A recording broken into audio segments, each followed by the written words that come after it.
Assalamualaikum warahmatullahi wabarakatuh. Bagaimana kabarnya anak-anak?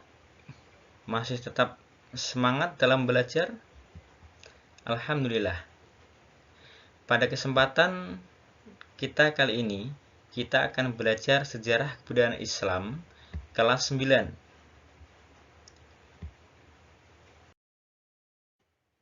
Pada hari ini, kita akan mempelajari sejarah kebudayaan Islam kelas 9.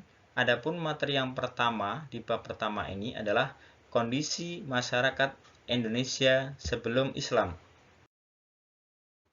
Seperti biasa, ada 4 kompetensi inti yang menjadi target pembelajaran kita.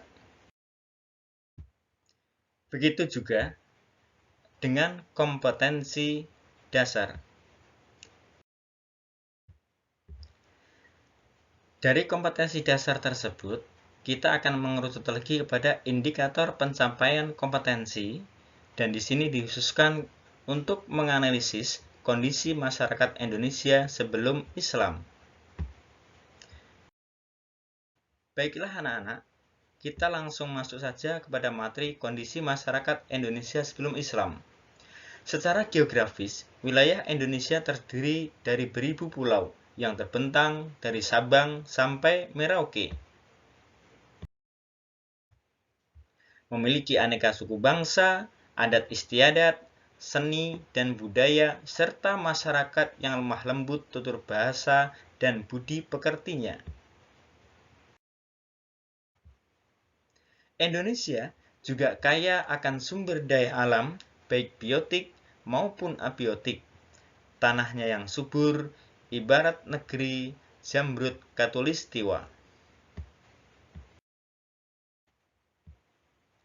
Kondisi masyarakat Indonesia sebelum Islam masuk dapat dilihat dari beberapa aspek. Di antaranya, aspek sosial budaya, aspek agama, kepercayaan, aspek perekonomian, serta aspek sosial dan politik. Untuk aspek yang pertama, yaitu kondisi sosial budaya. Penduduk Indonesia terdiri dari berbagai suku bangsa yang masing-masing daerahnya mempunyai corak seni, budaya, dan bahasa yang beragam. Berbagai perbedaan itulah yang membentuk keanekaragaman suku bangsa di Indonesia.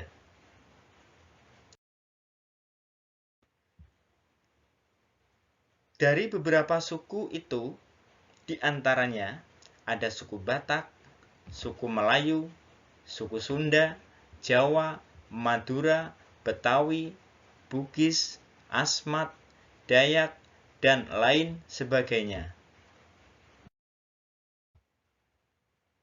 Keanekaragaman atau pluralitas tersebut merupakan kekayaan bangsa yang tidak ternilai harganya sehingga harus tetap dipertahankan dan dilestarikan. Aspek yang kedua yaitu adalah kondisi agama atau kepercayaan. Indonesia yang kental akan budaya dari beragam daerahnya juga dikenal memiliki berbagai kepercayaan yang sudah turun-temurun dilestarikan oleh masyarakat. Agama asli itu sudah ada sejak dahulu kala. Bahkan sebelum adanya penyebaran agama besar seperti Islam dan Kristen. Agama tersebut telah menyatu dengan penduduk hingga susah untuk dilepaskan.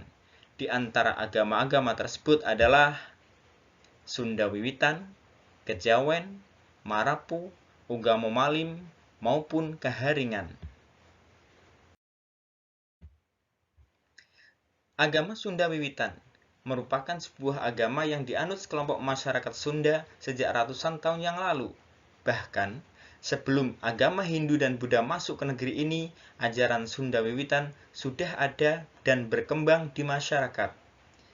Di era modern seperti sekarang ini, masyarakat Sunda Wiwitan bisa ditemukan di kawasan Kanekes, Banten, Kampung Naga, Cirebon, Cigugur, dan Kuningan.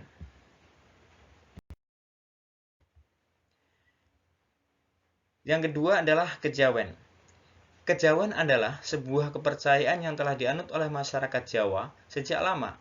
Mereka tetap menjalankan agama primer yang dianut atau agama utama, menjalankan perintah dan menjauhi larangannya, namun tetap melaksanakan lelaku sebagai seorang pribumi Jawa yang taat dengan leluhur.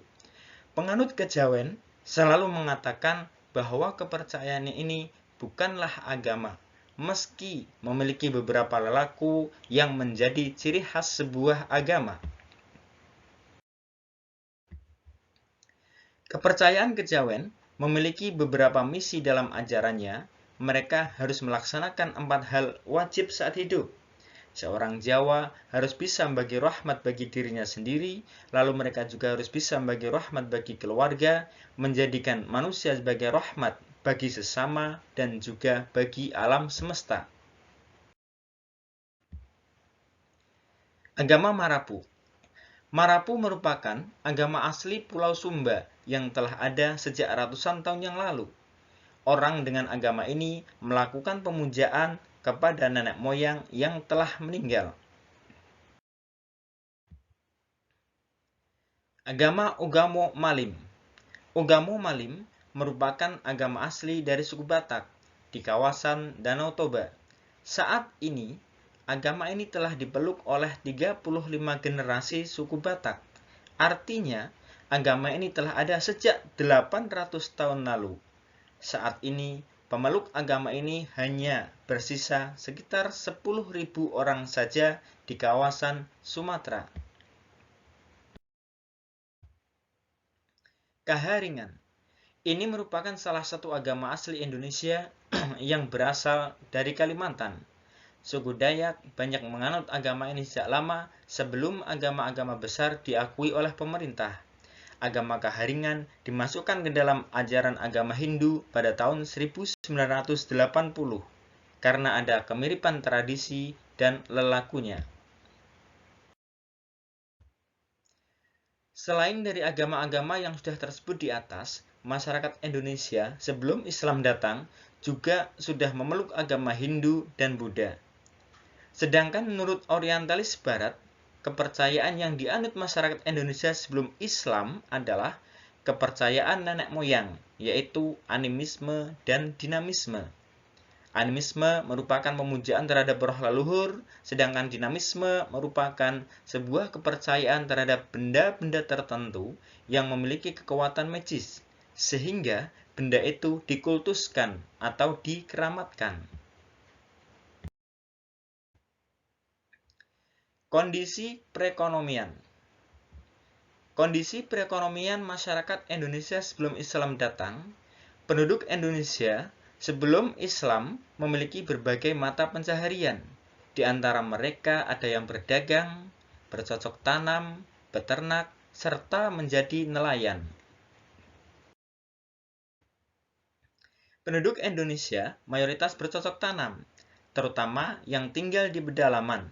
Indonesia terletak di daerah tropis sehingga mengalami hujan lebat dan sinar matahari hampir sepanjang waktu yang merupakan elemen penting untuk bercocok tanam. Komoditas pertanian dan perkebunan sebagian besar dapat tumbuh di Indonesia. Indonesia adalah penghasil utama dari berbagai produk pertanian tropis, komoditas pertanian dan perkebunan penting seperti cengkeh, kayu manis, kayu putih, rempah-rempah, dan lain sebagainya. Aspek yang selanjutnya yaitu adalah kondisi sosial politik. Kejayaan yang dialami Sriwijaya sangat ditentukan oleh letak wilayahnya sebagai kerajaan maritim. Dalam hal ini, Sriwijaya merupakan bagian dari jalur perdagangan internasional. Sebagai pusat perdagangan dan pusat kekuasaan, Sriwijaya banyak dikunjungi pedagang dari Arab, India, Persia, dan juga Tiongkok.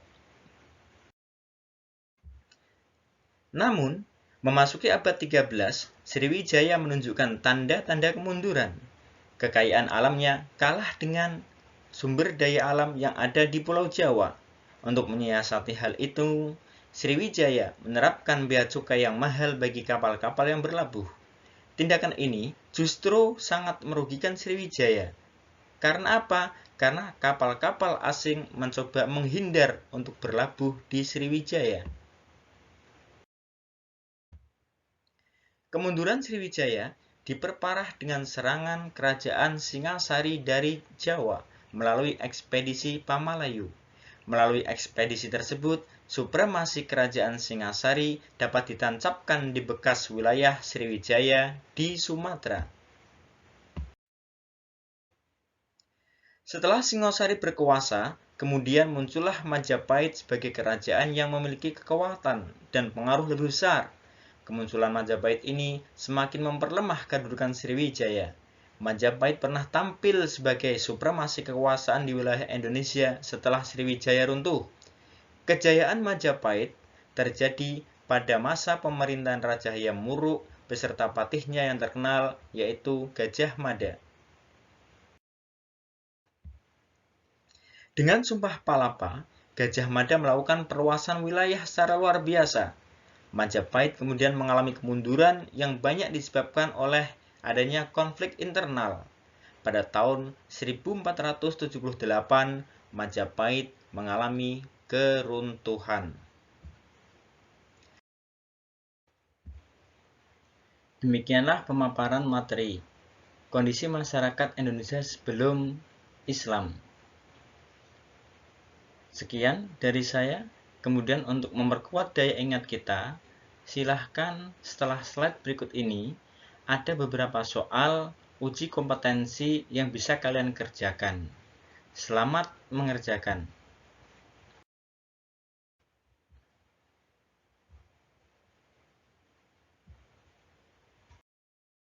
Kurang lebihnya dari saya mohon maaf. Assalamualaikum warahmatullahi wabarakatuh.